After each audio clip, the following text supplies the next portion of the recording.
This out. So I am here in the Wynn Hotel at the CES 2016 event here, and who am I with here?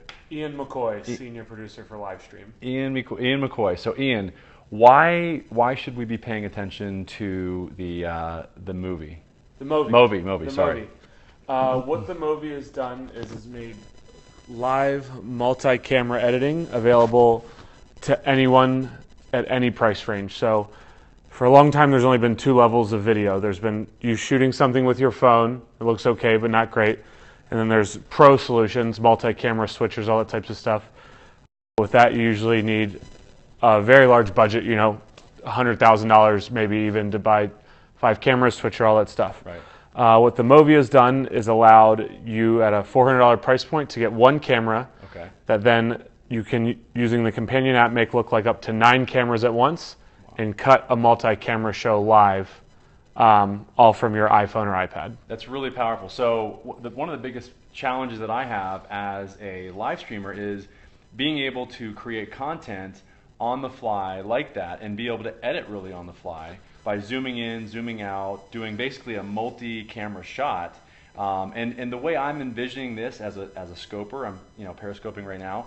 My followers are all periscopers as well. Nice. When I speak at the Periscope Summit, they're going to want to know about possibly a solution like this. The way I envision a periscoper or a meerkatter or a Mevi person that's using live streaming is that they would use this tool, they would broadcast it to a TV, and then they would keep their Periscope device fixed on the TV. Yep. And that way you could do a live feed, and you could do a live editing, if you will, on the fly. So do you want to go in and just show the product?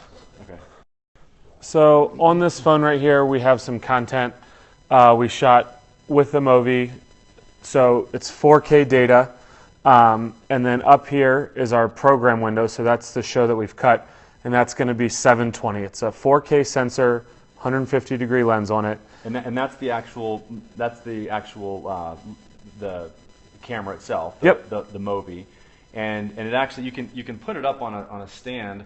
You guys can see the stand over there. And then there's also another stand that we'll talk about in a second here. But we'll just go in and show you what it does. So then once you've got your content, whenever you tap on something, so I'll tap on that guy, my program cuts to him talking. Then if someone over here was talking, I would tap him, and the program cuts to him. If I want to pan to someone on the other side, I drag and go over, and then you'll see up here, I get a nice move. See how that moved? All the way over there. Want to go wide? There's always a wide button.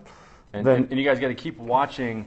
You guys got to keep watching this right here. You got to watch because that's what's actually being recorded. Okay, so I want you guys to understand that that's what's being recorded, and the red area is what is being recorded as well from the main screen. Then you can also zoom to zoom. Go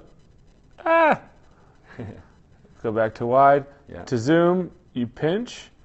Then with the zoom and the pan, however long you hold your fingers on the screen for the pinch is how long your move will be. So you'll see up here that since I held that move for a second, I'm getting a nice slow push into her as though a real cameraman's doing it. I like it. So it's live editing, it's live stream editing. And now let's look at the actual device itself, because ultimately on the back of it, there's a few different a few different options as far as sending the video. So this is made by Livestream, so you can live stream from it.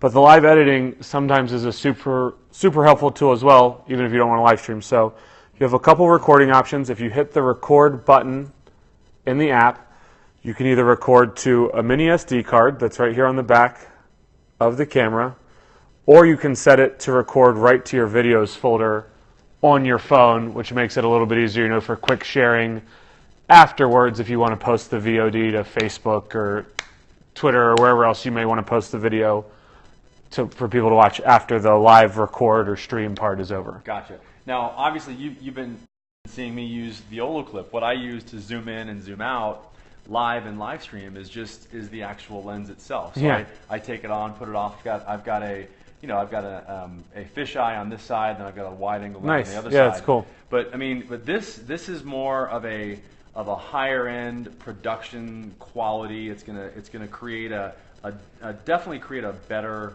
output.